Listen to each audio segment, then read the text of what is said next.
C4 pathway start करनी है।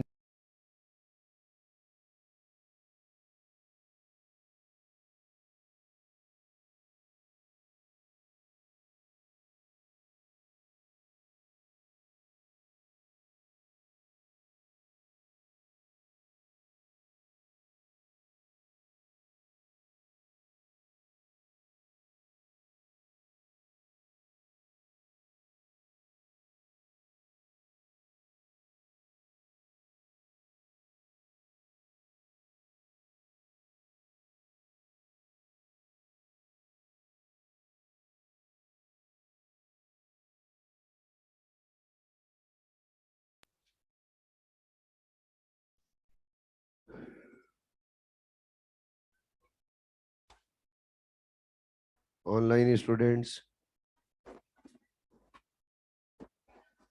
आवाज आ रही है बच्चों?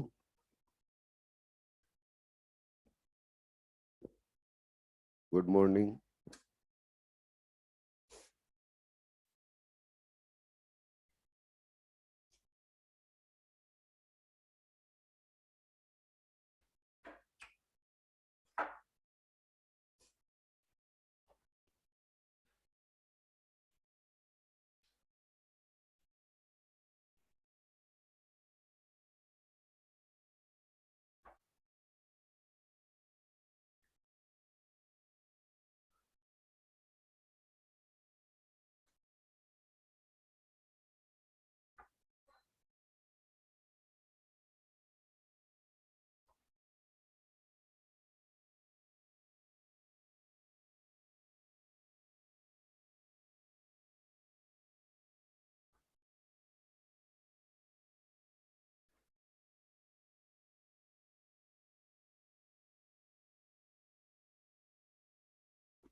C4 प्लांट से उनके बारे में हमने पढ़ा था। तो हमने ये जाना था कि C4 प्लांट की लीफ के अंदर स्पेशल टाइप की एनाटॉमी प्रेजेंट रहती है, जिसको हम बोलते हैं क्रांच एनाटॉमी।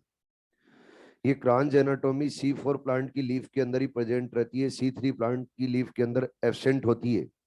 और क्रांच एनाटॉमी की वजह से ही C4 प्लांट के अंदर फोटो रेस्पिरेशन जो प्रोसेस है वो रन नहीं होती, लेकिन C3 प्लांट के अंदर फोटो रेस्पिरेशन प्रोसेस है वो रन हो सकती है। इसके अलावा हमने ये भी पढ़ा था कि जब फोटोसिंथेसिस चल रहा है और फोटोसिंथेसिस के ड्यूरिंग हम चेक करें तो C4 प्लांट और C3 प्लांट के कंपैरिजन में डबल कम वाटर लॉस करेंगे। ये पॉइंट हो गए थे बच्चों। जब भी C4 प्लांट के अंदर C4 पाथवे चलेगी तो आप लोगों को बता रखा है C4 पाथवे चलती है मीजोफिल सेल के अंदर, और फिर C3 जो साइकिल चलती है वो चलती है बंडल सी सेल के अंदर। याद है आपको? बस वही आगे समझने जा रहे हैं।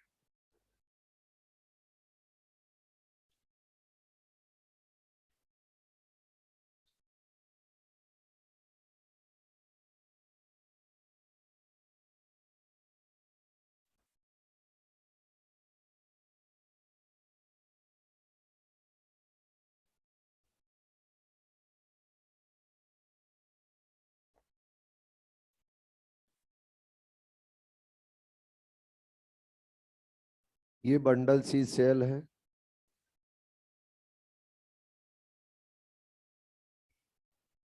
ये मीजोफिल सेल है। आप सभी जानते हो बच्चों, bundle sheath cell and mesophyll cell दोनों की दोनों कनेक्टेड रहती हैं थ्रू प्लाज्मोडेस्मेटा। तो बीच के अंदर क्या है? प्लाज्मोडेस्मेटा। प्लाज्मोडेस्मेटा रखना करेक्टर किसका है? प्लांट्स का या एनिमल्स का? प्लांट्स का। पढ़ रखा है ना आपने पहले। अब देखो, आप सभी अच्छे से जानते हो कि मीजोफिल सेल के अंदर C4 प्लांट के अंदर पेप्केज एंजाइम प्रेजेंट रहता है। कौन सा एंजाइम? पेप्केज। पेप्केज एंजाइम कहाँ रहेगा? मीजोफिल सेल में। और बच्चों रूबिस को एंजाइम मिलेगा, वो कहाँ मिलेगा? बंडल सी सेल में। पेप्केज एंजाइम जहां पे रहेगा वहां पे चलाए गए बच्चे C4 साइकिल। तो C4 साइकिल स्टार्ट कहां से होगी? मीजोफिल सेल में। और बच्चे C3 साइकिल कहां पे रन होगी? बंडल सी सेल में। चलिए समझते। हम यहाँ पर बच्चे 1 CO2 का फिक्सेशन कर रहे हैं। कितने CO2 का? 1। तो एटमॉस्फेयर से CO2 लिया गया। कार्बन डाइऑक्साइड लेगा और कार्बन डाइऑक्साइड है वो एटमॉस्फेरिक कार्बन डाइऑक्साइड है, तो इसको डायरेक्टली यूज में नहीं लिया जाएगा।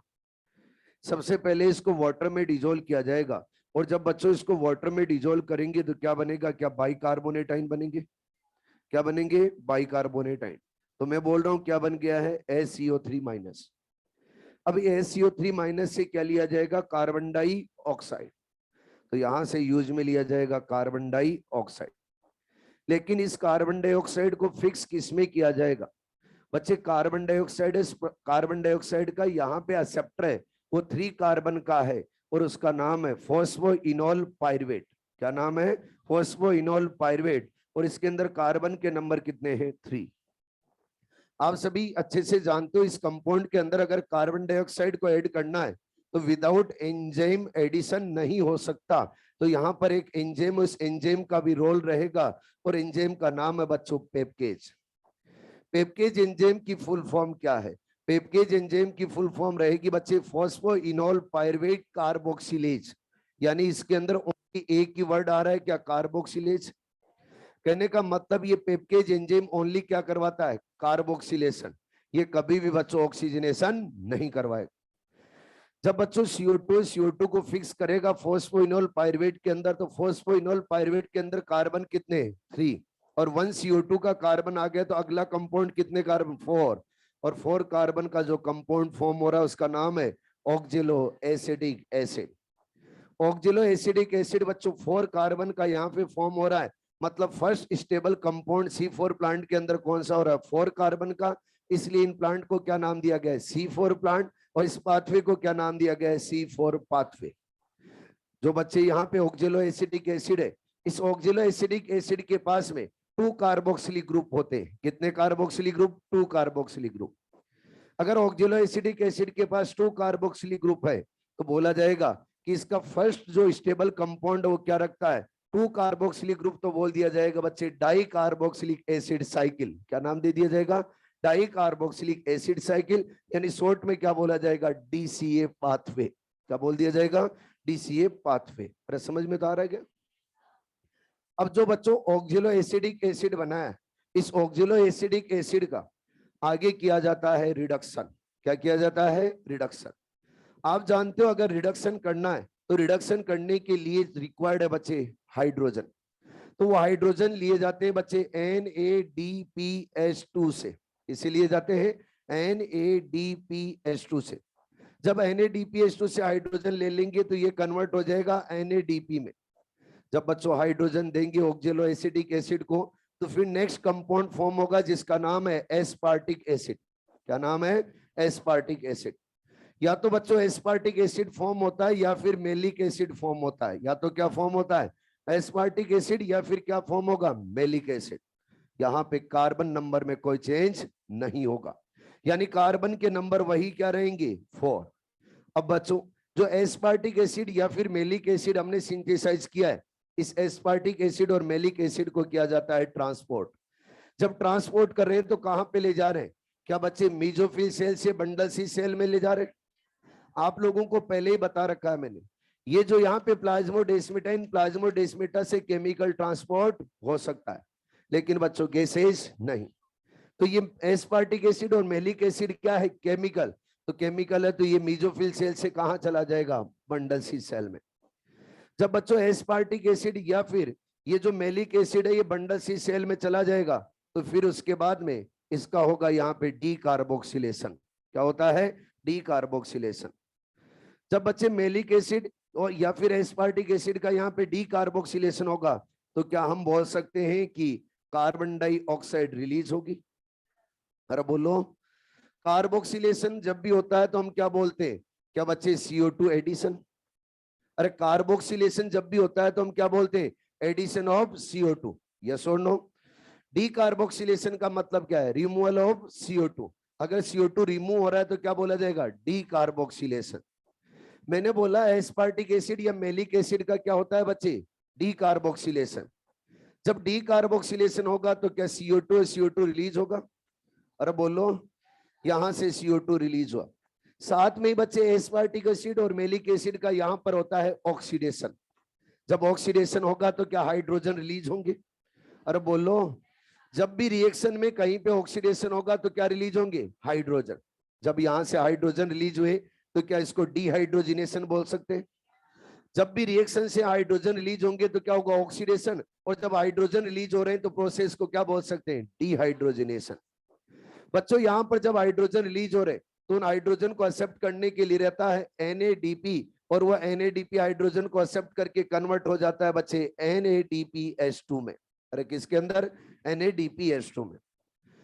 अब जब हम बात कर रहे हैं कि मेलिक एसिड या फिर एस्पार्टिक एसिड में से दोनों में से एक होगा और उसमें से एक बच्चों कार्बन का लॉस हो गया है, तो नेक्स्ट कंपाउंड कितने कार्बन का बनेगा? 3 कार्बन का।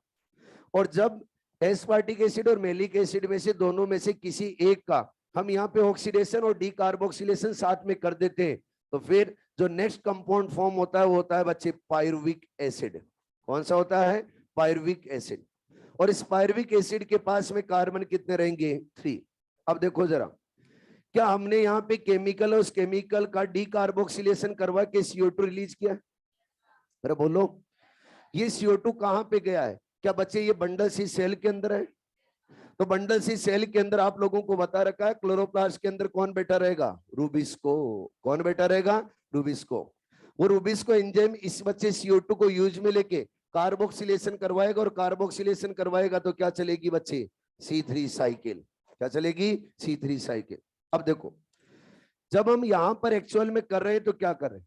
केमिकल, उस केमिकल के अंदर CO2 को फिक्स किया यहां पर, और उस केमिकल को मूव करते हुए कहां तक ले गए बच्चे? Bundle sheath cell.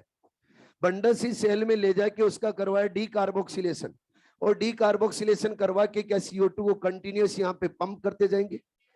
वहां से CO2 को केमिकल के अंदर फिक्स करेंगे, फिर इस केमिकल को बंडल सी सेल तक ले जाएंगे, और फिर इसका करवाएंगे डीकार्बोक्सिलेशन, और डीकार्बोक्सिलेशन करवा के कंटिन्यूस CO2 को पंप करते जाएंगे। कहां पे बच्चे?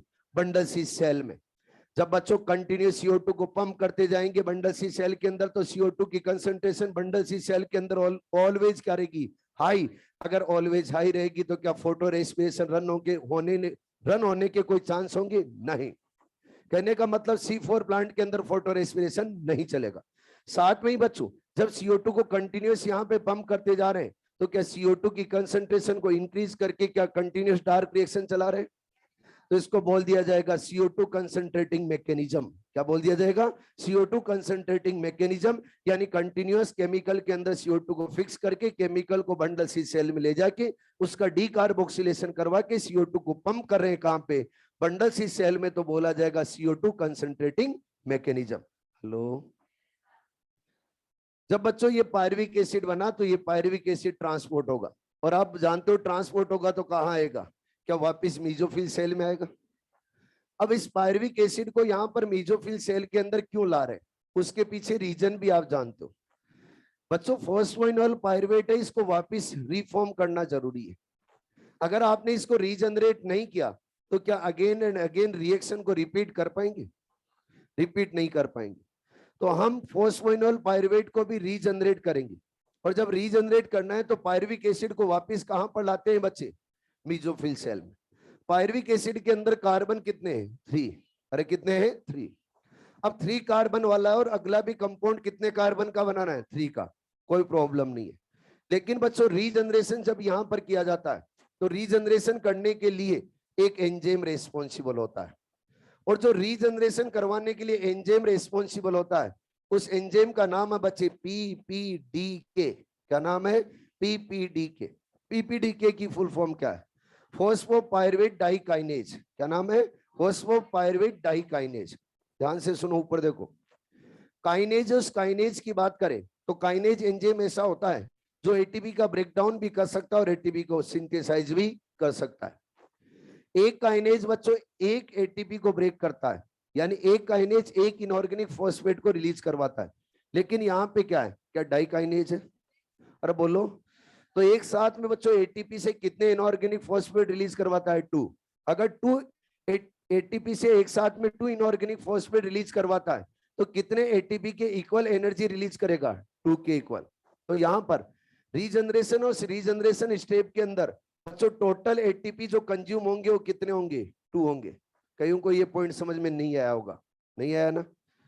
नहीं आया। नहीं है, मैं बोल रहा हूं ना, ये आपके सामने है बच्चे, एटीपी। एटीपी की फुल फॉर्म क्या है? Adenosine triphosphate. ये एडिनोसिन है। इस एडिनोसिन के साथ में कितने फॉस्फेट अटैच करने हैं? 3। तो ये मैंने 3 अटैच कर दिए। जनरली बच्चों, जनरली इस एटीपी और एटीपी से जब भी इनऑर्गेनिक फॉस्फेट रिलीज होता है तो क्या 1 रिलीज होता है, और जब इसे 1 रिलीज कर दिया तो क्या बन जाएगा बच्चे? एडिनोसिन डाइफॉस्फेट यानी एडीपी। लेकिन ये डाइकाइनेज एंजाइम क्या करता है? एक साथ में 2 इनऑर्गेनिक फॉस्फेट रिलीज करवा देता है इससे। अगर एक साथ में 2 इनऑर्गेनिक फॉस्फेट रिलीज करवा देगा तो क्या बच्चों? एडिनोसिन मोनोफॉस्फेट बचा। अब इस एडिनोसिन मोनोफॉस्फेट को वापस एटीपी में कन्वर्ट करो, क्या आपको 2 इनऑर्गेनिक फॉस्फेट देने पड़ेंगे? जनरली जब भी हम एटीपी सिंथेसाइज करते हैं तो एटीपी में 1 इनऑर्गेनिक फॉस्फेट ऐड करते हैं और क्या बना देते हैं? एटीपी। लेकिन यहां पर एटीपी बनाने के लिए पहले एएमपी को एडीपी में कन्वर्ट करना पड़ेगा और फिर एटीपी को किस में कन्वर्ट करना पड़ेगा? एटीपी में। बताओ कितने एटीपी के इक्वल एनर्जी यूज में आई? 2। तो बोला जाएगा रीजनरेशन स्टेप में कितने एटीपी कंज्यूम होते हैं बच्चे? 2। अरे ठीक है। अब देखो C3 साइकिल है, ये C3 साइकिल जैसे आप लोगों को लास्ट क्लास में बताई थी वैसी यहाँ पे चलती है, same to same. C3 cycle के अंदर सबसे पहले क्या होगा? कार्बोक्सिलेशन। उसके बाद में क्या होगा? रिडक्शन। और उसके बाद में क्या होगा? रीजनरेशन। ठीक है जी। अब क्वेश्चन है कुछ, वो हो जाए।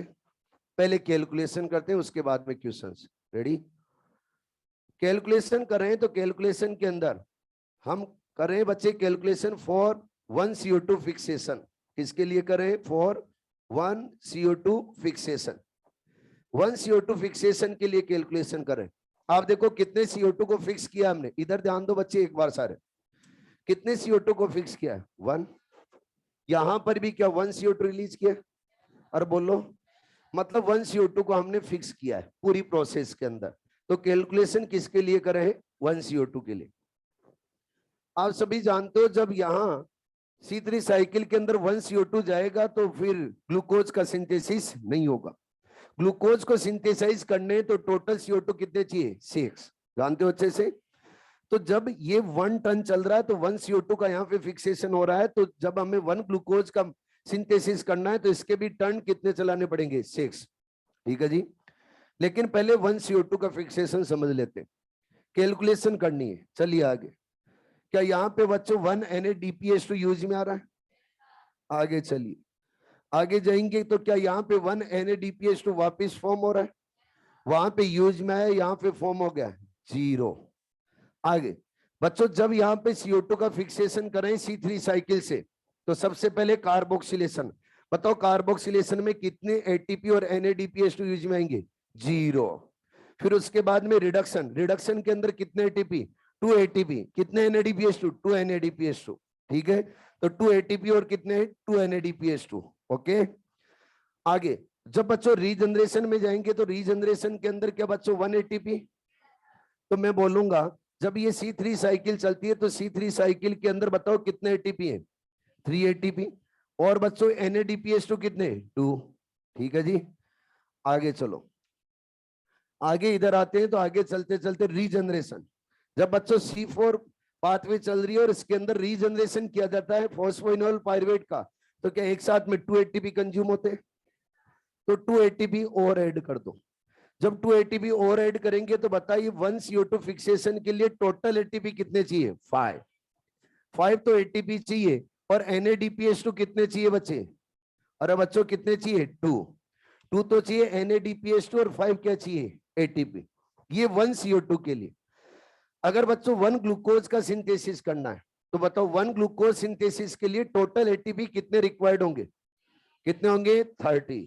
और बच्चों NADPH2 कितने होंगे? 12। क्लियर है पॉइंट? अरे बोलो आगे। अगर इस पूरी प्रोसेस का हम इनपुट और आउटपुट देखें तो क्या बता सकते हैं? इनपुट के अंदर अगर 6 CO2 यूज में लेंगे तो क्या 1 ग्लूकोज मॉलिक्यूल बनेगा? आउटपुट में 6 CO2 यूज में ले रहे हैं इनपुट में, तो बच्चों क्या 30 ATP यूज में लेने पड़ेंगे? और 30 ATP को क्या 30 ADP में कन्वर्ट कर देंगे? क्या 12 NADPH2 यूज में लेंगे और बना देंगे क्या? 12 NADP। ठीक है जी। अरे क्लियर? अब क्वेश्चंस रेडी? और बोलो फर्स्ट C4 प्लांट के अंदर C4 प्लांट के अंदर पेपकेज एंजाइम कौन सी सेल में प्रेजेंट होता है? पक्का? C4 प्लांट के अंदर रूबिस्को एंजाइम कौन सी सेल में होता है? Bundle sheath cell. अब आगे, C4 प्लांट के अंदर प्राइमरी CO2 फिक्सेशन कहां पर होता है? मीजोफिल सेल या bundle sheath cell? Mesophyll cell. क्या यहाँ पे बच्चे CO2 फिक्सेशन हो रहा है? अगला ध्यान से, C4 प्लांट के अंदर सेकेंडरी CO2 फिक्सेशन कहां होता है? Bundle sheath cell. क्या C3 साइकिल के अंदर सेकंड नंबर पे हो रहा है? अगला, C4 प्लांट के अंदर प्राइमरी CO2 एक्सेप्टर कौन है? कौन है primary CO2 acceptor? Phosphoenol pyruvate. कितने कार्बन का? 3 कार्बन का। क्लियर है? अगला, C4 प्लांट के अंदर सेकेंडरी CO2 एक्सेप्टर कितने कार्बन का? 5। नाम क्या? RUBP। क्लियर? अगला, C4 प्लांट के अंदर फर्स्ट स्टेबल कंपाउंड कौन सा और कितने कार्बन का?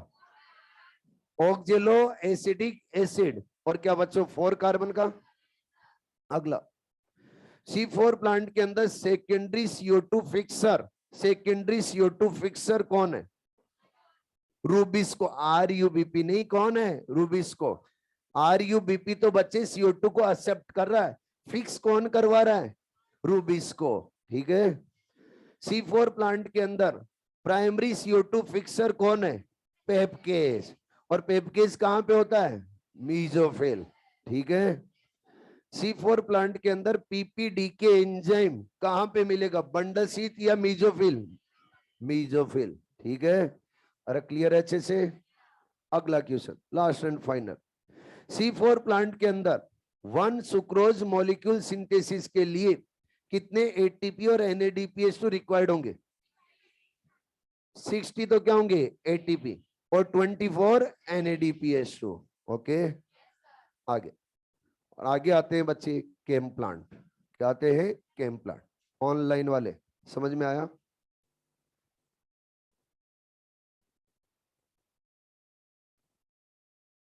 रेस्पायर करती है तो उसके लिए थोड़ा बहुत ऑक्सीजन अवेलेबल हो जाएगा, क्या हो गया उसमें? यहाँ पे बात की जा रही है मोर कंसंट्रेशन की, लेस कंसंट्रेशन की बात नहीं की जा रही।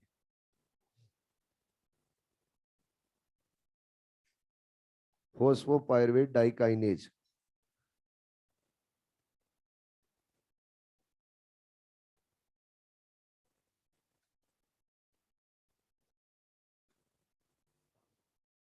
हो गया? चलें आगे।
केम पाथवे।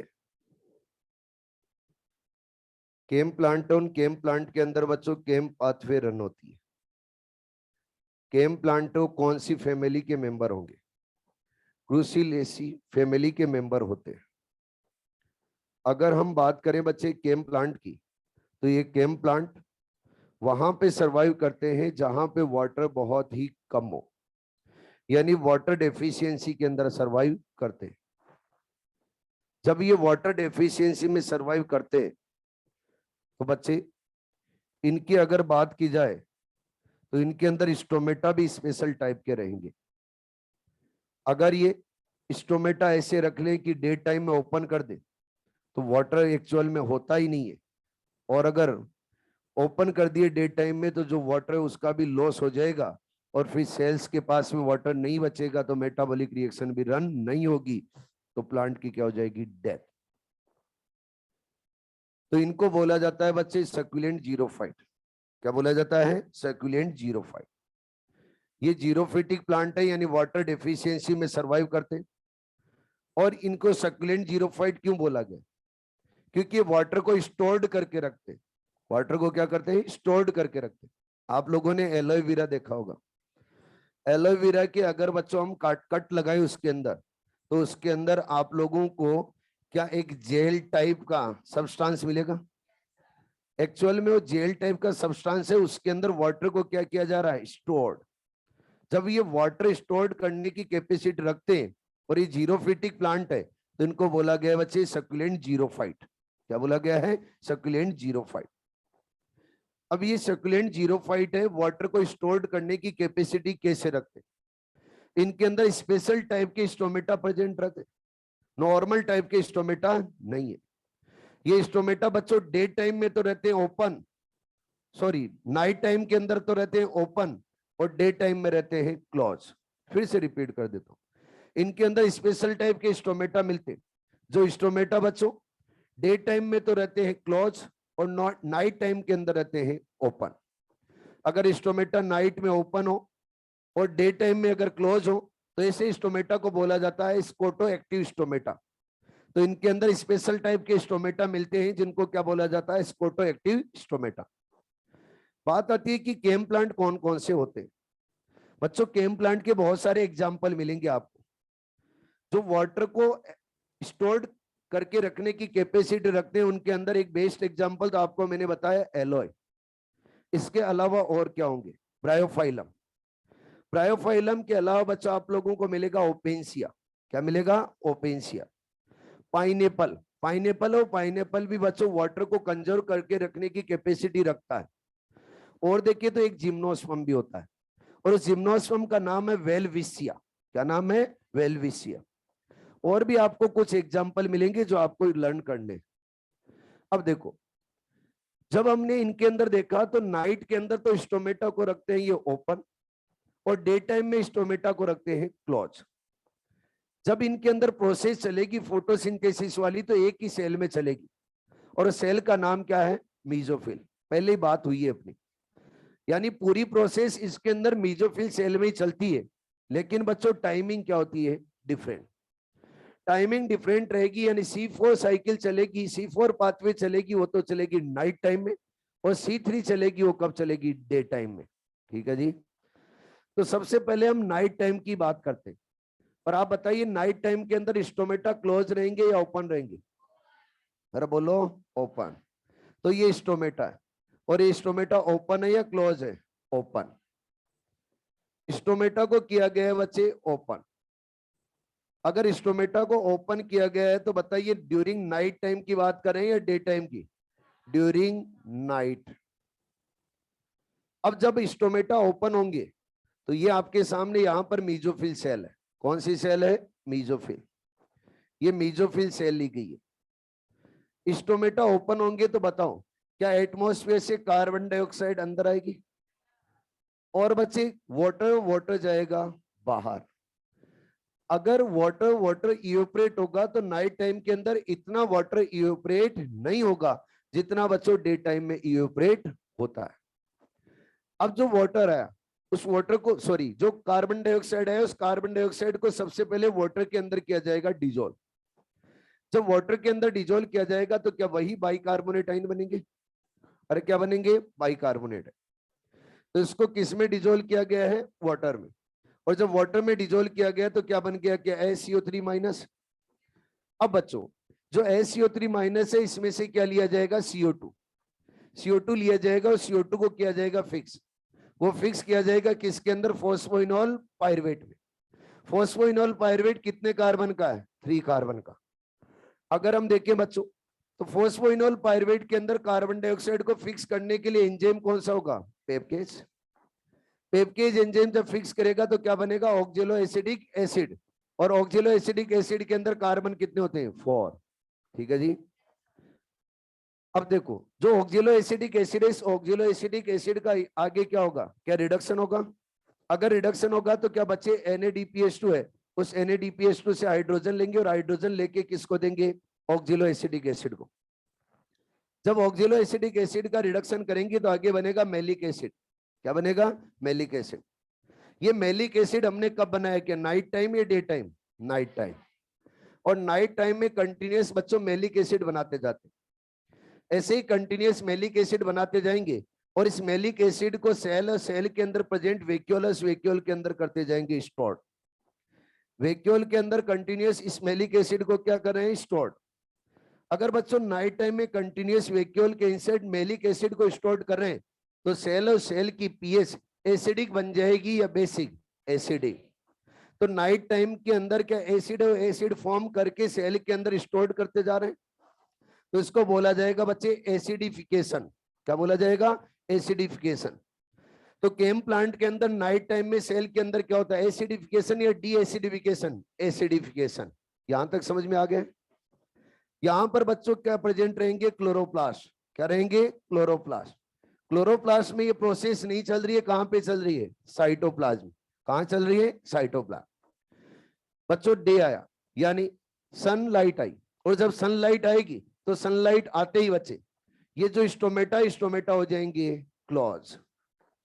जब स्टोमेटा क्लोज हो जाएंगे तो क्या बाहर से कार्बन डाइऑक्साइड अंदर आएगी? क्या बच्चों अंदर से वाटर बाहर जाएगा? अभी स्टोमेटा क्लोज है या ओपन है? स्टोमेटा क्या है? क्लोज। अगर स्टोमेटा क्लोज है तो कब की बात की जा रही है? क्या ड्यूरिंग डे टाइम? अरे बोलो। अब डेट जब भी बच्चों सनलाइट आएगी और सनलाइट आएगी तो स्टोमेटा हो जाएंगे क्लोज। अगर क्लोज हो जाएंगे तो आगे फिर प्रोसेस फिर से स्टार्ट होगी। अब प्रोसेस स्टार्ट होगी तो क्या किया जाएगा? जो नाइट के अंदर वेक्यूल के इनसाइड मेलिक एसिड को स्टोर किया था उस मेलिक एसिड को निकालेंगे बच्चे बाहर, और मेलिक एसिड उस मेलिक एसिड को बाहर निकाल के इसका करवाएंगे डी कार्बोक्सिलेशन। क्या करवाएंगे? D carboxylation. जब एक मेलिक एसिड का बच्चे डी कार्बोक्सिलेशन करवाएंगे तो बताओ क्या CO2 रिलीज होगा?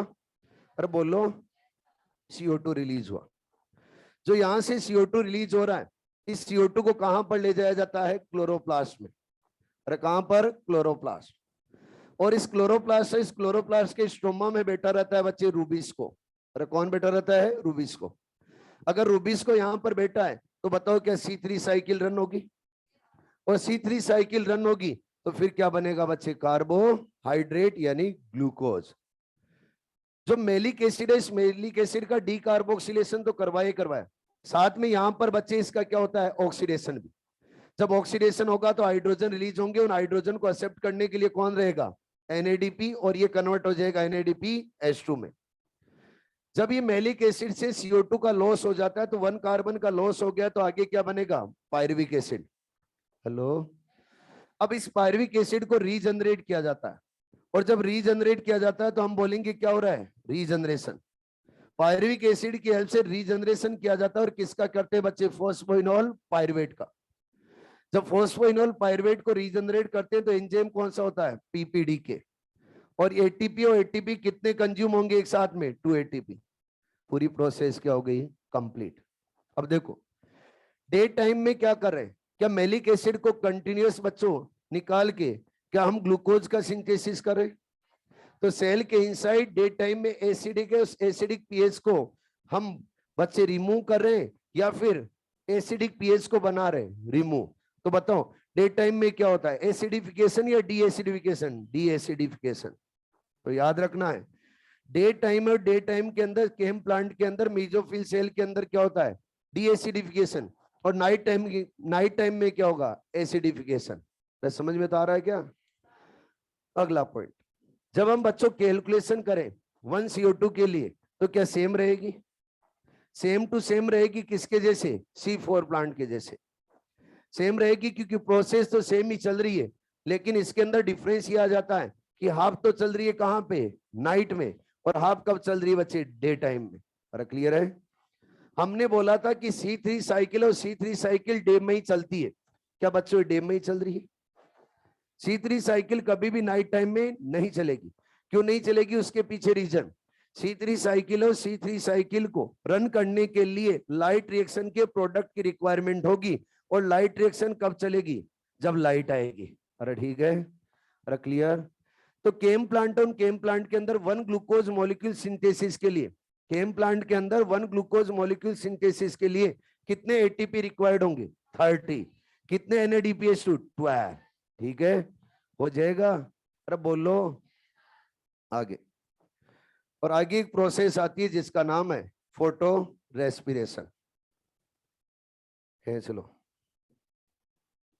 फोटो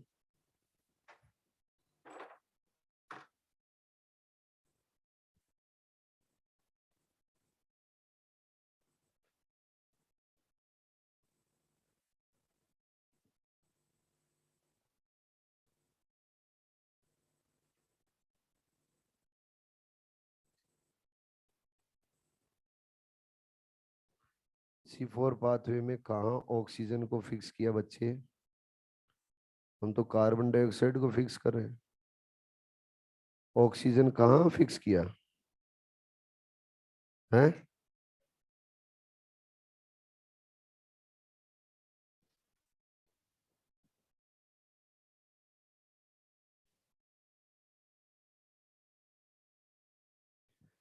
टेस्ट का सिलेबस आ जाएगा अपने आप आपके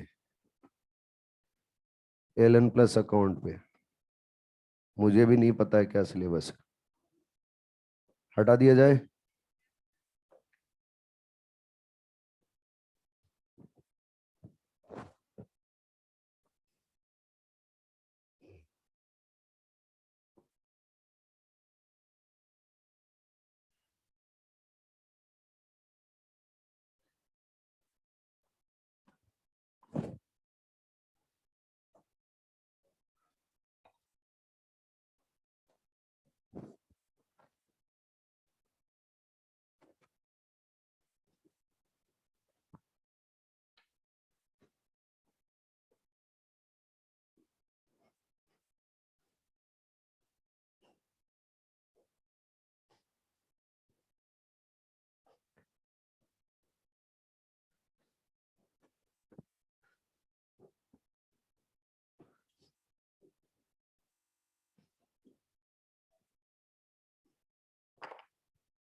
नेक्स्ट प्रोसेस है जिसका नाम है फोटो रेस्पिरेशन।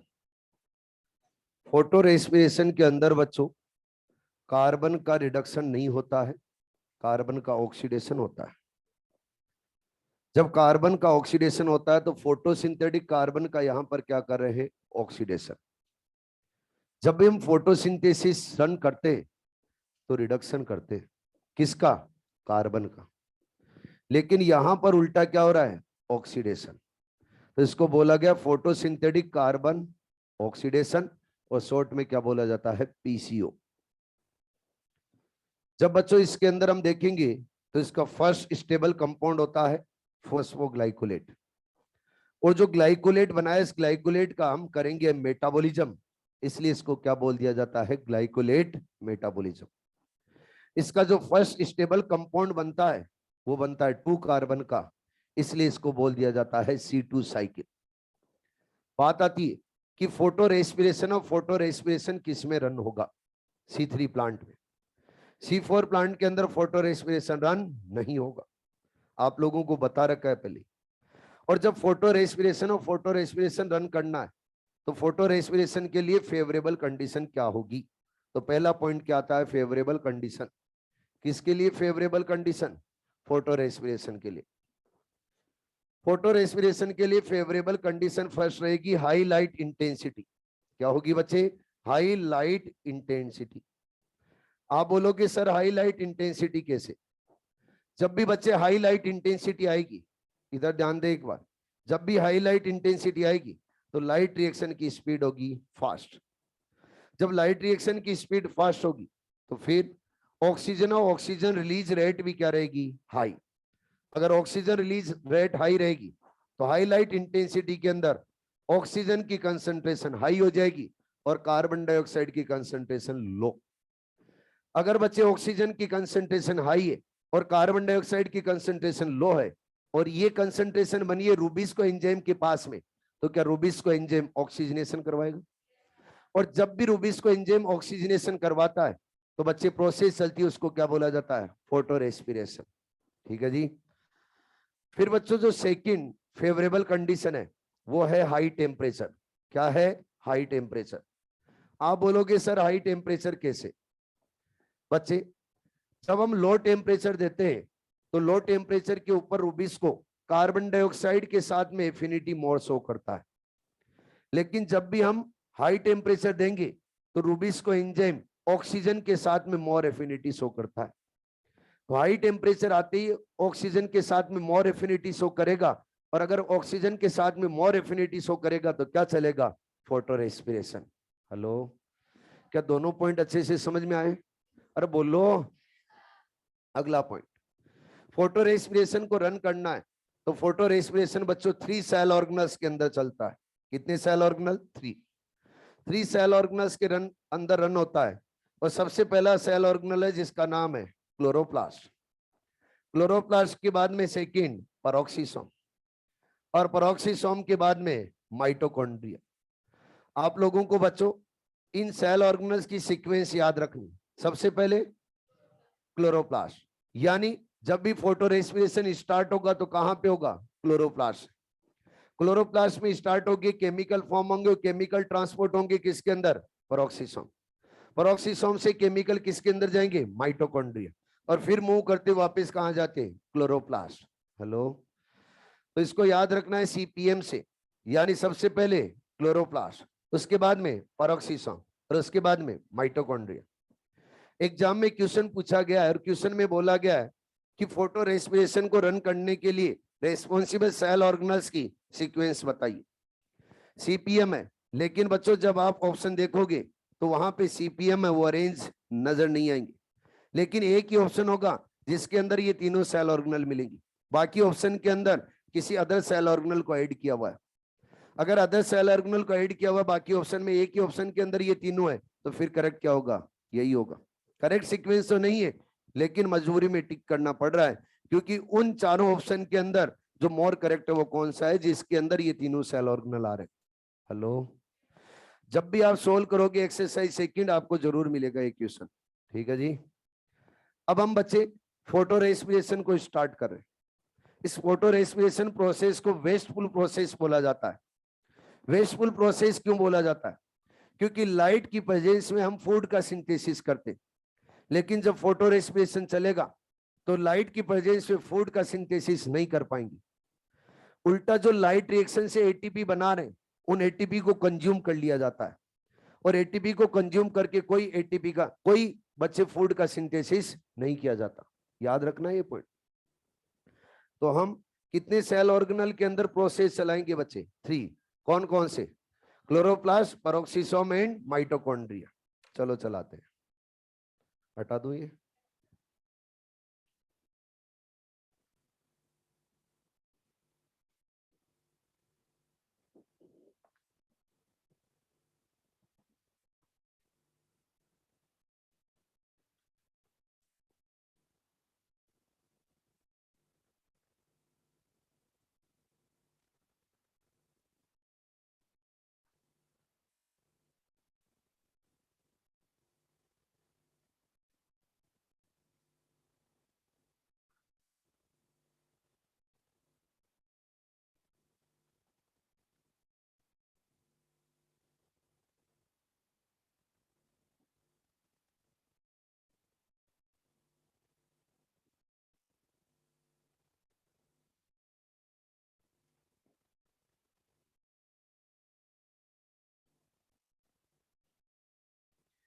ये है बच्चे क्लोरोप्लास्ट, ये क्या है पेरोक्सिसोम, और ये क्या है माइटोकॉन्ड्रिया।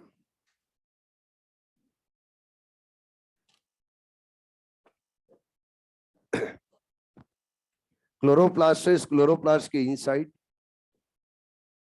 जो स्ट्रोमा, इस स्ट्रोमा के अंदर बच्चे कार्बन डाइऑक्साइड से ऑक्सीजन की कंसंट्रेशन हो गई है हाई। जब हाई हो गई है तो यहां पर प्रेजेंट रूबिस्को एंजाइम है, वो रूबिस्को एंजाइम अपनी सेकेंड एक्टिव साइट के ऊपर ऑक्सीजन को बाइंड करेगा। आपको मैंने पहले ही बता रखा है, फर्स्ट एक्टिव साइट के ऊपर तो फिक्स रहता है कौन, आरयूबीपी, यानी फर्स्ट एक्टिव साइट के ऊपर तो कौन अटैच है बच्चे, आरयूबीपी। और आरयूबीपी के अंदर कार्बन कितने होते हैं, 5। हम समझने के लिए यहां पे आरयूबीपी के मॉलिक्यूल कितने लेंगे, 2। कितने लेंगे, 2। अगर 2 आरयूबीपी ले रहे हैं तो फिर बच्चे आगे हम ऑक्सीजन को भी जब फिक्स करेंगे तो कितने लेंगे, 2 ऑक्सीजन मॉलिक्यूल। अरे कितने लेंगे, 2 ऑक्सीजन मॉलिक्यूल। जब भी बच्चे आरयूबीपी के साथ में ऑक्सीजन को ऐड किया जा रहा है तो बताइए क्या हो रहा है यहाँ पे, कार्बोक्सिलेशन या फिर ऑक्सीजनेशन, ऑक्सीजनेशन। अब जब ऑक्सीजनेशन हो रहा है तो क्या चलेगा, फोटो रेस्पिरेशन। यहीं पे अगर CO2 को ऐड कर देते तो क्या कार्बोक्सिलेशन होता, और कार्बोक्सिलेशन होता तो क्या चलता, डार्क रिएक्शन। क्या चलती, डार्क रिएक्शन। तो क्या यहीं से डिसाइड होता है कि डार्क रिएक्शन चलनी है या फिर फोटो रेस्पिरेशन चलना है। अगर कार्बोक्सिलेशन होगा तो क्या डार्क रिएक्शन चलेगी। इसीलिए आपने कार्बोक्सिलेशन स्टेप को बोला था मोस्ट क्रूशियल स्टेप, यस और नो। अब बच्चों जब यहां पर हम फिक्स करते हैं ऑक्सीजन तो क्या कार्बन के नंबर चेंज होंगे, नहीं, कार्बन नंबर में कोई चेंज नहीं होगा। टोटल कार्बन कितने लिए अपन ने, 10। अरे टोटल कार्बन कितने लिए, 10। 1 मॉलिक्यूल के अंदर 5 कार्बन है तो 2 के अंदर कितने हैं, 10। आगे बच्चों यहां पर मॉलिक्यूल बनते हैं, उनके अंदर एक बनता है फोस्फोग्लाइकोलेट। क्या बनता है, फोस्फोग्लाइकोलेट। ये फोस्फोग्लाइकोलेट बना और उस फोस्फोग्लाइकोलेट के अंदर कार्बन के नंबर होते हैं 2, यानी 1 फोस्फोग्लाइकोलेट के पास कार्बन कितने रहेंगे, 2। इसके साथ में ही बच्चे बनता है 3 PGA। क्या बनता है, 3 PGA। और इस 3 PGA के पास कार्बन कितने होते हैं, 3। टोटल कार्बन कितने में अभी, 5। तो इनके भी कितने थे मॉलिक्यूल फॉर्म होंगे बच्चे, 2 मॉलिक्यूल किसके होंगे, फोस्फोग्लाइकोलेट के। और 2 मॉलिक्यूल किसके रहेंगे बच्चे, 3 PGA के। अब 3 PGA आगे फोटो रेस्पिरेशन को रन नहीं करता। ये 3 PGA तो चला जाता है बच्चे C3 साइकिल के अंदर। किसके अंदर चला जाता है, C3 साइकिल। 3 PGA तो C3 साइकिल में चला जाता है, लेकिन ये जो यहां पर फोस्फोग्लाइकोलेट है ये आगे फोटो रेस्पिरेशन को करता है रन। तो आप मुझे बताइए फोटो रेस्पिरेशन है, फोटो रेस्पिरेशन के अंदर फर्स्ट स्टेबल कंपाउंड क्या है, 3 PGA है या फोस्फोग्लाइकोलेट है, फोस्फोग्लाइकोलेट। जो बच्चों रिएक्शन को रन करेगा फॉर्म होके वही उसका क्या होगा, फर्स्ट स्टेबल कंपाउंड। तो यहां पर फर्स्ट स्टेबल कंपाउंड क्या है, फोस्फोग्लाइकोलेट। और इसके अंदर कार्बन के नंबर कितने हैं, 2। बच्चे एग्जाम में क्वेश्चन पूछा गया है 2020 के अंदर। क्वेश्चन में यह बोला गया है कि ड्यूरिंग फोटो रेस्पिरेशन जब फर्स्ट स्टेबल कंपाउंड फॉर्म होता है तो कितने कार्बन का होता है और कौन सा है, 2 कार्बन का होता है और उसका नाम क्या है, फोस्फोग्लाइकोलेट। याद रखना अच्छे से, अरे याद रहेगा बच्चों। इस फोस्फोग्लाइकोलेट का यहां पर आगे होता है डीफॉस्फोराइलेशन। अगर डीफॉस्फोराइलेशन होगा तो क्या बच्चे इनऑर्गेनिक फॉस्फेट रिलीज होंगे। आप मुझे बताइए फोस्फोग्लाइकोलेट के कितने मॉलिक्यूल हैं, 2 मॉलिक्यूल। ग्लाइकोलेट के साथ में क्या अटैच है, फॉस्फेट। तो कितने फॉस्फेट अटैच हैं, 2 मॉलिक्यूल के पास कितने हैं, 2। दोनों के दोनों बच्चों इनऑर्गेनिक फॉस्फेट को रिलीज कर दिया। अगर दोनों इनऑर्गेनिक फॉस्फेट को रिलीज कर दिया तो क्या बचा, ग्लाइकोलेट। अरे क्या बच गया, ग्लाइकोलेट। इस ग्लाइकोलेट के पास में भी कार्बन कितने रहेंगे, 2। और इसके भी मॉलिक्यूल कितने होंगे बच्चे, 2। हेलो, अरे यहां तक समझ में आ गया सभी को, अरे बोलो आगे। जब आगे बात करें तो बच्चे ग्लाइकोलेट, उस ग्लाइकोलेट को ट्रांसफर किया जाता है किसमें? पेरोक्सिसोम। पेरोक्सिसोम के अंदर ग्लाइकोलेट जाता है, और ग्लाइकोलेट जाता है तो इस ग्लाइकोलेट का यहां पर होता है ऑक्सीजनेशन। फिर से क्या होता है बच्चे? ऑक्सीजनेशन। जब ऑक्सीजनेशन होगा तो बताओ क्या इसके अंदर फिर से बच्चे ऑक्सीजन को ऐड करेंगे? और कितने मॉलिक्यूल ऑक्सीजन के ऐड करते हैं? 2। अरे कितने करते हैं? 2। जब बच्चों 2 ऑक्सीजन के मॉलिक्यूल ऐड किए जाते हैं तो आगे बनता है ग्लाइऑक्सीलेट। क्या बनता है? ग्लाइऑक्सीलेट। ग्लाइऑक्सीलेट तो बनता ही बनता है, और इस ग्लाइऑक्सीलेट के कितने मॉलिक्यूल रहेंगे? 2 मॉलिक्यूल। और साथ में बनता है बच्चे 2H2O। क्या बन जाता है? 2H2O। ये 2H2O क्या है? क्या हाइड्रोजन पेरोक्साइड। हाइड्रोजन पेरोक्साइड जब भी सेल के अंदर फॉर्म होता है तो क्या सेल के लिए टॉक्सिक होता है? क्या ये सेल में ही फॉर्म हो रहा है? सेल के अंदर ही पेरोक्सिसोम है, उसके अंदर क्या फॉर्म हो रहा है? H2O2। तो ये अगर टॉक्सिक है तो इस टॉक्सिक को बच्चे नॉन टॉक्सिक में भी कन्वर्ट करना जरूरी है, और नॉन टॉक्सिक में कन्वर्ट करने के लिए एंजाइम कौन रखता है? पेरोक्सिसोम। यानी एकदम फिक्स जगह ये फॉर्म हुआ है, जहां पे इसके ब्रेकडाउन के लिए एंजाइम है वहीं पे फॉर्म हुआ है। तो इस H2O2 का ब्रेकडाउन करेंगे। जब H2O2 का ब्रेकडाउन करेंगे तो एंजाइम कौन सा होगा? कैटालेज। अरे कौन सा रहेगा? कैटालेज। ये कैटालेज एंजाइम बच्चों इसको ब्रेक करेगा और किसके अंदर कर देगा? Water and oxygen. क्या ऑक्सीजन रिलीज हो रहा है? अरे बोलो। ये आप लोगों को पहले बताया गया है कहां पे? सेल बायोलॉजी के अंदर। कहां पे? माइक्रो बॉडीज में। यस और नो? जब बच्चे यहां पर हमने बनाया ग्लाइऑक्सीलेट, तो इस ग्लाइऑक्सीलेट के अंदर आगे ऐड किया जाते हैं अमाइनो ग्रुप, यानी NH2 ग्रुप। और कितने NH2 ग्रुप ऐड किए जाएंगे? 2। जब भी बच्चे अमाइनो ग्रुप ऐड करेंगे तो बोला जाएगा अमाइनेशन। क्या बोला जाएगा? अमाइनेशन। और जब अमाइनो ग्रुप को रिलीज करेंगे तो क्या बोला जाएगा? D amination. अरे क्लियर है? जब बच्चे इस ग्लाइऑक्सीलेट का अमाइनेशन किया जाता है तो आगे बनता है ग्लाइसिन। क्या बन जाता है? ग्लाइसिन। और इस ग्लाइसिन के पास में भी कार्बन कितने होते हैं? 2। और इसके मॉलिक्यूल कितने होंगे बच्चे? 2। तो टोटल ग्लाइसिन के पास कार्बन कितने? 4। अरे टोटल कितने? 4। और बच्चे 1 मॉलिक्यूल के पास कितने? 2।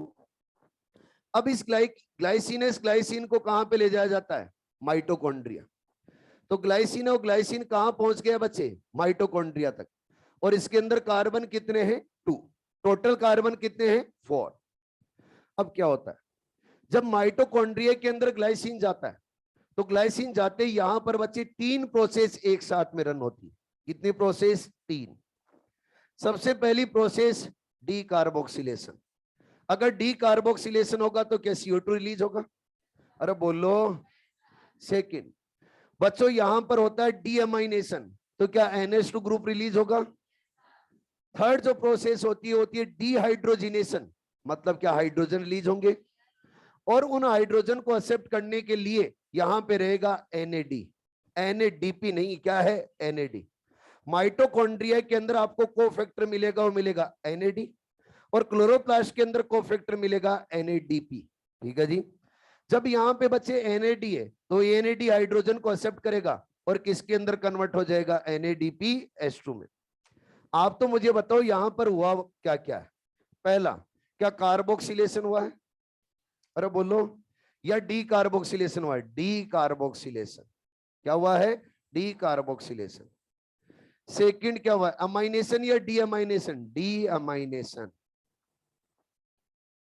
बच्चों थर्ड क्या हुआ है? क्या डिहाइड्रोजिनेशन? अरे बोलो। डिहाइड्रोजिनेशन। डिहाइड्रोजिनेशन को क्या मैं ऑक्सीडेशन भी बोल सकता हूं?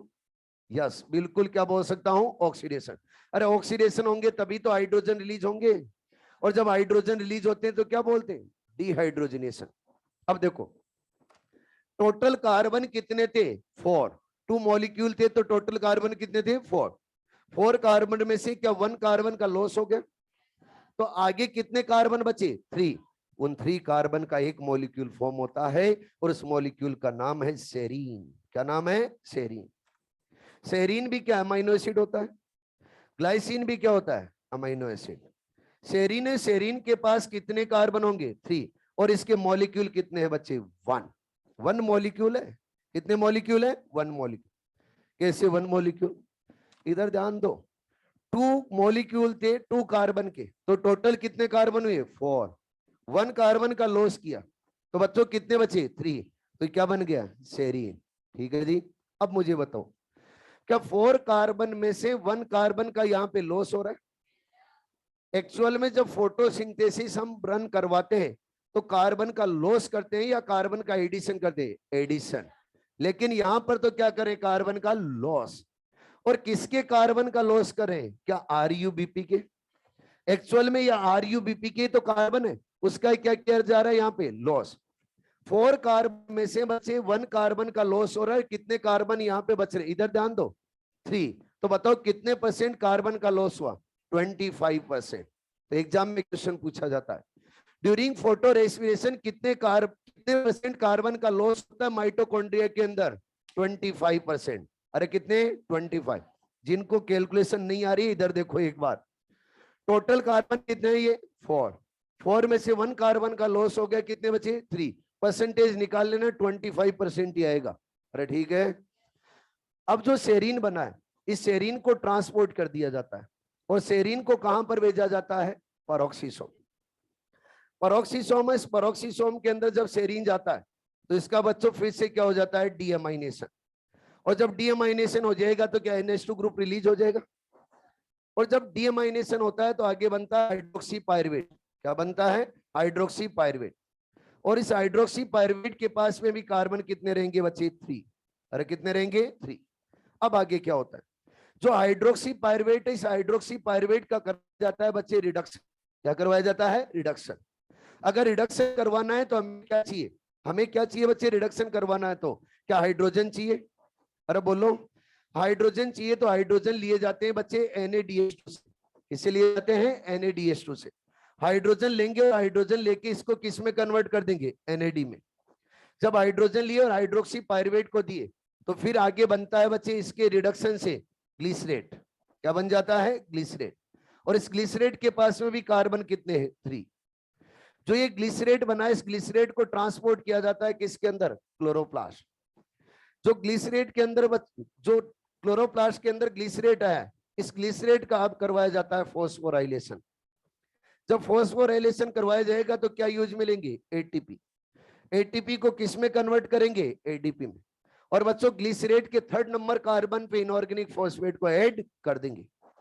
जब 3rd नंबर कार्बन पे इनऑर्गेनिक फॉस्फेट को ऐड कर देंगे तो क्या 3-फॉस्फोग्लिसरेट बन जाएगा? अरे बोलो। और ये 3-फॉस्फोग्लिसरेट बना है ये कहां चला जाएगा? C3 cycle. अरे कहां चला जाएगा? C3 cycle. बोलो क्या बच्चों कोई प्रोडक्ट बना? कुछ भी नहीं बना है। उल्टा कार्बन का क्या किया है? लॉस। और एनर्जी का भी क्या है? लॉस। कई लोग बोलेंगे नहीं किया सर, हमने NaDH2 का सिंथेसिस किया है। उनका भी वहम दूर करते हैं। यहां से चलिए, क्या ऑक्सीजन को यूज में लिया? आगे चलिए, क्या बच्चे यहां पर भी ऑक्सीजन को यूज में लिया? आगे चलिए, क्या यहाँ पे कार्बन डाइऑक्साइड अमाइनो ग्रुप को रिलीज किया? क्या बच्चे यहाँ पे NaDH2 को सिंथेसाइज किया? बहुत अच्छा काम किया। आगे चलिए, क्या यहाँ पर बच्चे NaDH2 को यूज में ले लिया? इधर बना रहा है इधर यूज में ले रहा, खुद ही बना रहा खुद ही यूज में ले रहा है, हटा 0। आगे चलिए, क्या यहाँ पर बच्चे ATP और ATP को यूज में ले रहा है? कुछ बना ही नहीं। जो लाइट रिएक्शन से ATP बने थे उनको उल्टा यूज में ले लिया। बताओ यूजफुल प्रोसेस या टोटली वेस्ट? टोटली क्या है? वेस्ट। लाइट की प्रेजेंस में चलना चाहिए था फोटोसिंथेसिस, लेकिन उल्टा क्या चल गया? Photo respiration. और इससे कोई फूड का सिंथेसिस नहीं हुआ। लाइट रिएक्शन से जो बनाए गए ATP उनको यूटिलाइज किया जा रहा है लेकिन फूड का सिंथेसिस नहीं हुआ। अरे ठीक है। क्वेश्चंस क्या आते हैं यहां से वो इंपॉर्टेंट है, सुनो फिर। पहले क्वेश्चंस ध्यान से, आपके सामने सब कुछ लिखा हुआ है, मैंने पढ़ा है आपको, तो आपको आंसर आंखें खोल के देना है, बंद करके नहीं। ठीक है, ऑनलाइन वाले भी सुन ले। पहला, ऑक्सीजनेशन और ऑक्सीजनेशन कहां कहां होता है ड्यूरिंग फोटो रेस्पिरेशन? क्या ओनली क्लोरोप्लास्ट में? क्या पेरोक्सिसोम में भी? तो याद रखना पेरोक्सिसोम एंड क्लोरोप्लास्ट दोनों के अंदर क्या होता है? ऑक्सीजनेशन। ठीक है जी। अगला पॉइंट, तैयार हो? फोटो रेस्पिरेशन के during decarboxylation, dehydrogenation and deamination, एक साथ में तीनों प्रोसेस कहां होती है? माइटोकॉन्ड्रिया। ठीक है जी। अगला पॉइंट, फोटो रेस्पिरेशन के ड्यूरिंग अमाइनेशन कहां कहां हो रहा है? अमाइनेशन कहां कहां हो रहा है? अमाइनेशन, डीअमाइनेशन नहीं बोला मैंने, क्या बोला है? अमाइनेशन। बताओ, क्या ओनली पैरोक्सिसोम? डीअमाइनेशन कहां कहां हो रहा है? Mitochondria and पैरोक्सिसोम। ठीक है जी। अरे क्लियर? अगला क्वेश्चन, अच्छा क्वेश्चन है। जब हम 2RUBP के मॉलिक्यूल्स को फोटो रेस्पिरेशन में यूज में लेते हैं, तो बताइए कितने ऑक्सीजन मॉलिक्यूल रिलीज होते during photo respiration? Zero? Zero? अरे यस और नो? सभी के -1। आंखें खोलो, ये क्या रिलीज हो रहा है? मैंने बोला था ना, आंखें खोलनी है। क्या रिलीज हो रहा है? ये ऑक्सीजन। जब भी बच्चों 2RUBP और 2RUBP यूज में लेते हैं, तो फिर यहां पर क्या बनेंगे? 2H2O2, और उनका अगर हम ब्रेक डाउन करेंगे तो क्या रिलीज होगा? 1 ऑक्सीजन मॉलिक्यूल। तो 2RUBP यूज में लेने पे कितने ऑक्सीजन मॉलिक्यूल रिलीज होते हैं ड्यूरिंग फोटो रेस्पिरेशन? 1। ठीक है। अगला क्वेश्चन हो जाए फिर। 10RUBP मॉलिक्यूल यूज में ले रहे, 10RUBP मॉलिक्यूल यूज में ले रहे, तो बताइए, पूरा बात तो सुनो। 10RUBP मॉलिक्यूल यूज में ले रहे हैं, तो बताइए ड्यूरिंग फोटो रेस्पिरेशन कितने ऑक्सीजन एटम रिलीज होंगे? कितने ऑक्सीजन एटम रिलीज होंगे? 10 या 20 या 5? 10। करेक्ट आंसर क्या है? 10। अरे बच्चे, अगर हम 1RUBP यूज में लेते तो क्या यहाँ पे 1 एटम रिलीज होता? कहने का मतलब क्या? Half oxygen molecule. 1 oxygen atom का मतलब क्या है? Half oxygen molecule. ठीक है जी। अब अगर हम 10RUBP मॉलिक्यूल ले रहे हैं, तो 1 से 1 ऑक्सीजन एटम, तो 10 से कितने होंगे? 10 ऑक्सीजन एटम। सिंपल है एकदम। ठीक है जी। इससे बाहर क्वेश्चन नहीं आएगा। एक बच्चों, आप लोगों के मॉड्यूल के अंदर लिखा हुआ मिलेगा वारबर्ग इफेक्ट। ये क्या है?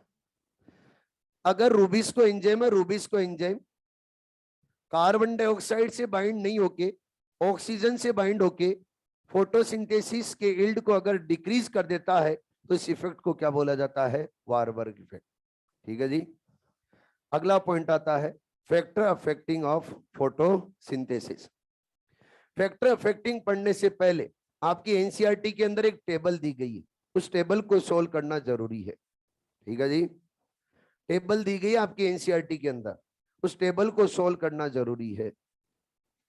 आपके मॉड्यूल में भी दे रखी है वो टेबल, मिल जाएगी आपको फैक्टर अफेक्टिंग से पहले। ठीक है। एक मॉड्यूल मेरे को दो। ठीक है। अब जिनके पास मॉड्यूल है वो ओनली क्वेश्चन को देखेंगे, आंसर्स भी लिखे हुए आगे। तो क्वेश्चंस को देखना है तो क्या करना है? आंसर्स को छुपा लीजिए।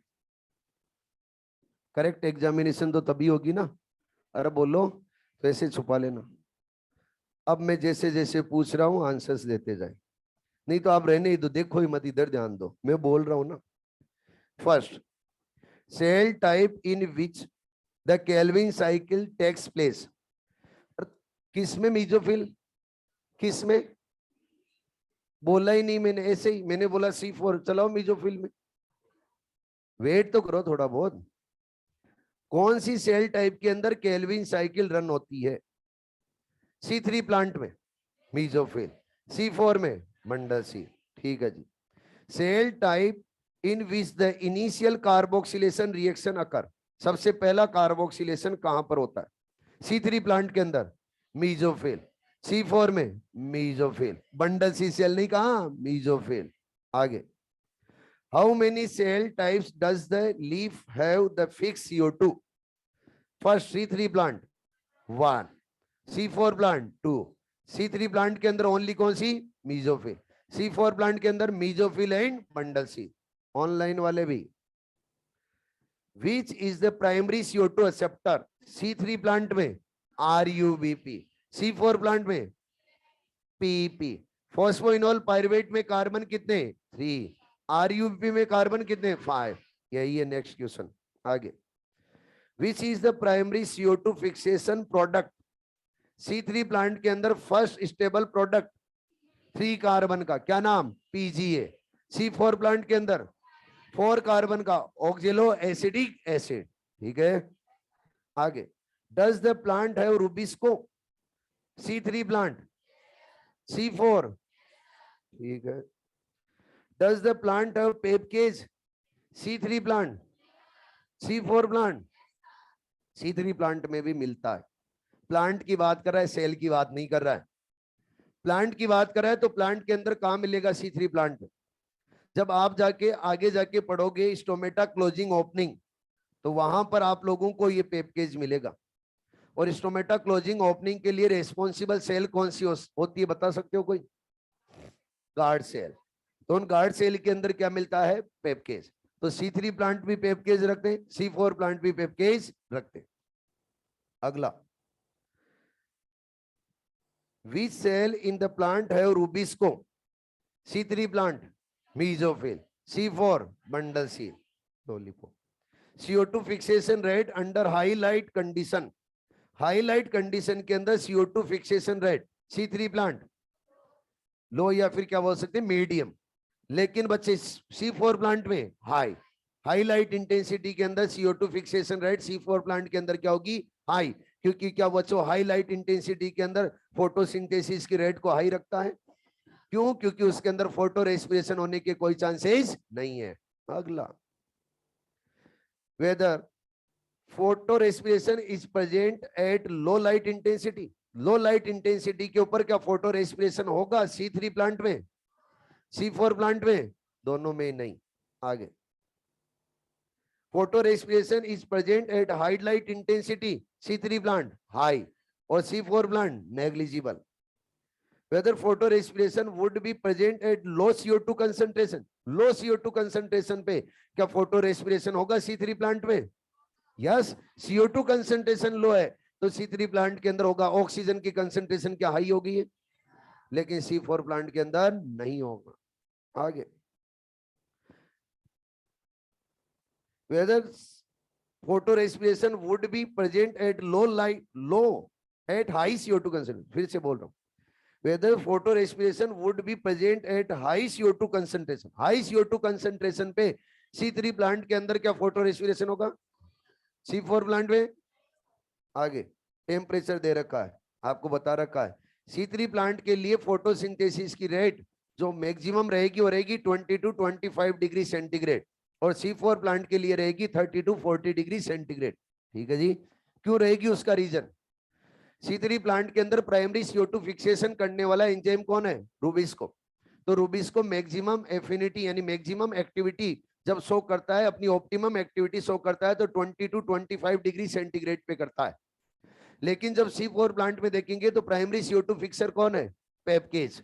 पेपकेज बच्चों 30 to 40 डिग्री सेंटीग्रेड के ऊपर अपनी ऑप्टिमम एक्टिविटी शो करता है। अरे ठीक है, आगे, और आगे पॉइंट आता है फैक्टर अफेक्टिंग ऑफ फोटोसिंथेसिस। ये टेबल अच्छे से समझ में आ गई है ना? अरे बोलो, डाउट तो नहीं है कोई?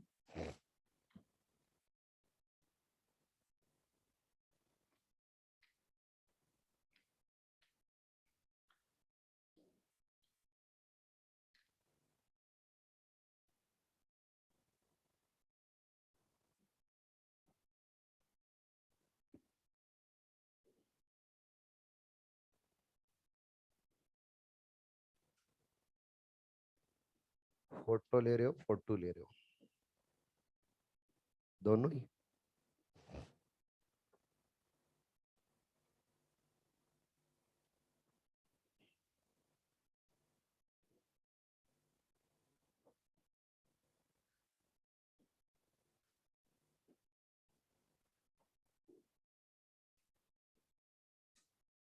मार्कर कैसे नहीं चल रहा?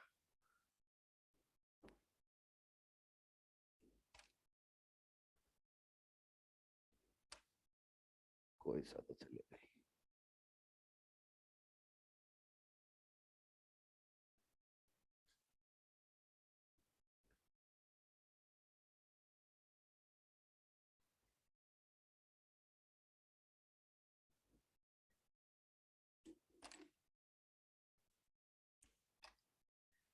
Factor affecting of photosynthesis. Photosynthesis को क्या फैक्टर भी अफेक्ट करते? बिल्कुल, थोड़ी देर में छोड़ दूंगा, चिंता ना करो। सर पे चिंता की लकीरें दिख रही है। ज्यादा टाइम नहीं, बस मैक्सिमम 5 मिनट। 10 मिनट है तो फिर तो कोई प्रॉब्लम नहीं है। हाँ हाँ ठीक है। देखो, डिस्कशन करेंगे, टाइम वेस्ट होगा। समझते हैं। Factor affecting of photosynthesis. Photosynthesis को जब भी फैक्टर अफेक्ट करेंगे तो 2 टाइप के फैक्टर होंगे। एक तो बच्चों प्लांट के खुद के फैक्टर होंगे, और दूसरे रहेंगे, वो रहेंगे एनवायरमेंटल फैक्टर। अगर प्लांट के खुद के फैक्टर हैं तो उनको बोला जाएगा इंटरनल फैक्टर। क्या बोला जाएगा? Internal factor. और इंटरनल फैक्टर को क्या बोला जाता है? Plant factor. दूसरे होते हैं बच्चे एक्सटर्नल फैक्टर। एक्सटर्नल फैक्टर के अंदर क्या आएगी? लाइट। यस और नो? अरे फोटोसिंथेसिस रन करने के लिए क्या लाइट रिक्वायर्ड है? अगर लाइट इंटेंसिटी कम ज्यादा होगी तो क्या फोटोसिंथेसिस की रेट के ऊपर इफेक्ट आएगा? सेकंड है CO2 कंसंट्रेशन। CO2 कंसंट्रेशन, लेकिन कौन सी? Atmospheric. Atmospheric CO2 concentration. Third बच्चों टेम्परेचर। और फोर्थ क्या है? वाटर। ये 4 कौन से हैं फैक्टर? एक्सटर्नल। इंटरनल फैक्टर कौन से होंगे? क्या सभी प्लांट के अंदर लीफ के नंबर सेम होते? अरे बोलो। क्या सभी प्लांट के अंदर लीफ की साइज सेम होती है? अरे बोलो। सभी प्लांट के अंदर लीफ का क्या ओरिएंटेशन सेम होता है? क्या क्लोरोफिल और क्लोरोफिल की अमाउंट सेम होती है? क्या क्लोरोप्लास्ट के नंबर सेम होते हैं? क्या इंटरनल CO2 कंसंट्रेशन सभी प्लांट में सेम होती है? नहीं, प्लांट टू प्लांट वेरी करती है। और ये प्लांट टू प्लांट वेरी करती है तो कैसे? पहले वाला प्लांट कैसा था, क्या उसके जैसे वाला ही नया प्लांट बनेगा? अगर हम मैंगो है, उस मैंगो का प्लांट ले और मैंगो का हम सीड लें और सीड को हम बच्चों जर्मिनेट करवाएं तो क्या उससे एप्पल का प्लांट बनेगा? क्या बनेगा? मैंगो। मैंगो बनेगा। क्यों बनेगा? उसके पीछे रीजन ये है कि पहले से डिसाइड है कि कौन सा प्लांट बनना है। तो जो इंटरनल फैक्टर है वो इंटरनल फैक्टर पहले से डिसाइड होते, तो बोला जाता है कि जेनेटिकली प्री डिस्पोजिशन है। जेनेटिकली प्री डिस्पोजिशन का मतलब क्या है? जेनेटिकली पहले से डिसाइड होते हैं कि प्लांट के अंदर क्लोरोप्लास्ट नंबर कितने होंगे, इनके अंदर लीफ के नंबर कितने रहेंगे, लीफ हाई होगी या फिर लो होगी। अब हमने पढ़ा कि फैक्टर के अंदर कितने टाइप के फैक्टर हैं? 2 टाइप के। एक तो कौन से बच्चों? बोलो। इंटरनल। Internal factor. उन इंटरनल फैक्टर को क्या प्लांट फैक्टर बोलेंगे? इंटरनल फैक्टर को क्या बोला जाएगा? Plant factor. और दूसरे फैक्टर कौन से रहेंगे? एक्सटर्नल। सबसे पहले हम इंटरनल फैक्टर को कंप्लीट करते हैं। इंटरनल फैक्टर कौन से फैक्टर हैं? Plant factor. तो मैं बोलूंगा फर्स्ट फैक्टर कौन सा रहेगा? क्या बच्चे? Number of leaf. अरे बोलो। अगर प्लांट उस प्लांट के अंदर लीव्स के नंबर ज्यादा तो क्या फोटोसिंथेसिस की रेट भी हाई? और अगर लीफ के नंबर कम तो फोटोसिंथेसिस की रेट क्या रहेगी? लो। तो क्या photosynthesis rate directly proportional to रहेगी नंबर ऑफ लीफ के? अरे बोलो। अगला। अगला है बच्चे साइज ऑफ लीफ। क्या है? Size of leaf. लीव्स की साइज। अगर लीफ की साइज अगर स्मॉल है तो फोटोसिंथेसिस की रेट क्या रहेगी? कम। और अगर लीफ की साइज बच्चे लार्ज है तो क्या फोटोसिंथेसिस की रेट हाई होगी? तो क्या हम बोल सकते हैं लीव साइज है वो भी क्या रेट ऑफ फोटोसिंथेसिस के डायरेक्टली प्रोपोर्शनल टू होगी? आगे। अगला है बच्चे एज ऑफ लीफ। जैसे जैसे एज बढ़ती है लीफ के अंदर बच्चे क्लोरोफिल की अमाउंट क्या होती है? कम। तो जब भी लीफ और लीफ बच्चों सैनी सेंस के लिए जाती है तो फिर उसके अंदर क्लोरोफिल की अमाउंट क्या हो जाती है? कम। तो बताओ, जैसे जैसे एज बढ़ेगी क्या फोटोसिंथेसिस की रेट कम होगी? मेच्योरेशन की बात कर रहा हूं मैं। यंग से अगर एडल्ट बन रही बच्चों, इमेच्योर से अगर एडल्ट बन रही है तब तो फोटोसिंथेसिस की रेट क्या होगी? हाई। लेकिन मेच्योर होने के बाद में अगर सेनिसेंस आ रहा है तब क्या होगी बच्चे? लो। तो क्या मैं बोल सकता हूं एज ऑफ लीफ है वो फोटोसिंथेसिस रेट के इनवर्सली होगा? अरे बोलो। अगला अगला है बच्चे नंबर ऑफ क्लोरोप्लास्ट। क्या है? Number of chloroplast. अगर क्लोरोप्लास्ट और क्लोरोप्लास्ट के नंबर हाई होंगे तो क्या फोटोसिंथेसिस की रेट भी हाई होगी? और अगर क्लोरोप्लास्ट के नंबर कम होंगे तो फोटोसिंथेसिस की रेट भी क्या रहेगी? लो। तो क्या नंबर ऑफ क्लोरोप्लास्ट भी रेट ऑफ फोटोसिंथेसिस के डायरेक्टली प्रोपोर्शनल टू होंगे? अगला अमाउंट ऑफ क्लोरोफिल। क्या बच्चे? Amount of chlorophyll. क्लोरोफिल की अमाउंट अगर क्लोरोप्लास्ट के अंदर ज्यादा रहेगी तो रेट ऑफ फोटोसिंथेसिस भी क्या रहेगी? हाई। और अगर लो रहेगी तो रेट ऑफ फोटोसिंथेसिस भी क्या होगी? लो। तो क्या बोल सकते हैं अमाउंट ऑफ क्लोरोफिल भी रेट ऑफ फोटोसिंथेसिस की क्या डायरेक्टली प्रोपोर्शनल टू? और बोलो। अगला नेक्स्ट है बच्चे ओरिएंटेशन ऑफ लीव। क्या है? Orientation of leaves. Leaves on leaves का अरेंजमेंट। क्या सभी प्लांट के ऊपर लीफ का अरेंजमेंट सेम होता है? कई प्लांट की लीफ है वो डायरेक्टली लाइट के कांटेक्ट में नहीं आती। जैसे इधर से लाइट आ रही तो डायरेक्टली लाइट के कांटेक्ट में नहीं आ रहा पूरा का पूरा पार्ट। कई प्लांट ऐसे होते हैं जब लाइट आती है तो लाइट के कांटेक्ट में उनका पूरा लीफ और लीफ का लेमिना आता है। अगर लीफ का लेमिना पूरा का पूरा लाइट के कांटेक्ट में आ रहा है तो क्या फोटोसिंथेसिस की रेट हाई होगी? और अगर लेमिना डायरेक्टली कांटेक्ट में नहीं आ रहा है तो फोटोसिंथेसिस की रेट हाई नहीं होगी। क्लियर? आगे अगला जब आप देखोगे यहां पर तो मिलेगा इंटरनल CO2 कंसंट्रेशन। कौन सा बच्चे? Internal CO2 concentration. मैंने एक्सटर्नल नहीं बोला है, क्या बोला है? इंटरनल। यानी प्लांट के इनसाइड CO2 कंसंट्रेशन है उसकी बात करें। अगर प्लांट के इनसाइड CO2 कंसंट्रेशन हाई है तो बताओ रेट ऑफ फोटोसिंथेसिस क्या रहेगी? हाई। और अगर प्लांट के इनसाइड CO2 कंसंट्रेशन लो है तो रेट ऑफ फोटोसिंथेसिस भी क्या रहेगी? लो। इनसाइड बात कर रहा हूं। क्या प्लांट सेल के अंदर भी CO2 रहती है? अगर CO2 कंसंट्रेशन प्लांट सेल के अंदर हाई है तो फोटोसिंथेसिस की रेट भी क्या होगी? हाई। और अगर लो है तो फोटोसिंथेसिस की रेट भी क्या रहेगी? लो। अगला है बच्चे मीजोफिल सेल। अगर मीजोफिल सेल और मीजोफिल सेल के नंबर हाई होंगे तो फोटोसिंथेसिस की रेट हाई होगी या लोगी? हाई। क्योंकि आप जानते हो मीजोफिल सेल के अंदर क्या प्रेजेंट रहते हैं? क्लोरोप्लास्ट। और वो फोटोसिंथेसिस करवाने के लिए क्या होते हैं? रेस्पॉन्सिबल। तो ये फैक्टर कौन से थे? इंटरनल। एक्सटर्नल। एक्सटर्नल फैक्टर कौन से हैं? क्या इन्वायरमेंटल फैक्टर है? और एक्सटर्नल फैक्टर के अंदर फर्स्ट फैक्टर कौन सा है? लाइट। लाइट के बाद में सेकंड फैक्टर आता है कार्बन डाइऑक्साइड कंसंट्रेशन। फिर उसके बाद में आता है बच्चे थर्ड टेम्परेचर। और फोर्थ आता है वो आता है वाटर। ये पढ़ेंगे कल। कल फोटोसिंथेसिस हो जाएगा कंप्लीट और रेस्पिरेशन हो जाएगा स्टार्ट। रेस्पिरेशन एनिमल्स वाला नहीं, रेस्पिरेशन इन प्लांट्स।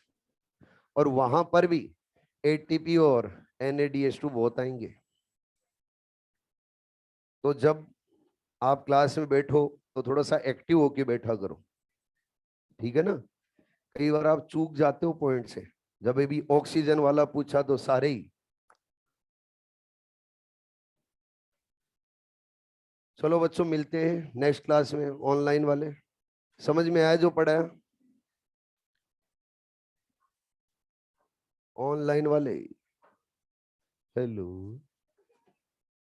ठीक है ठीक है, मिलते हैं बच्चों नेक्स्ट क्लास में। Thank you so much.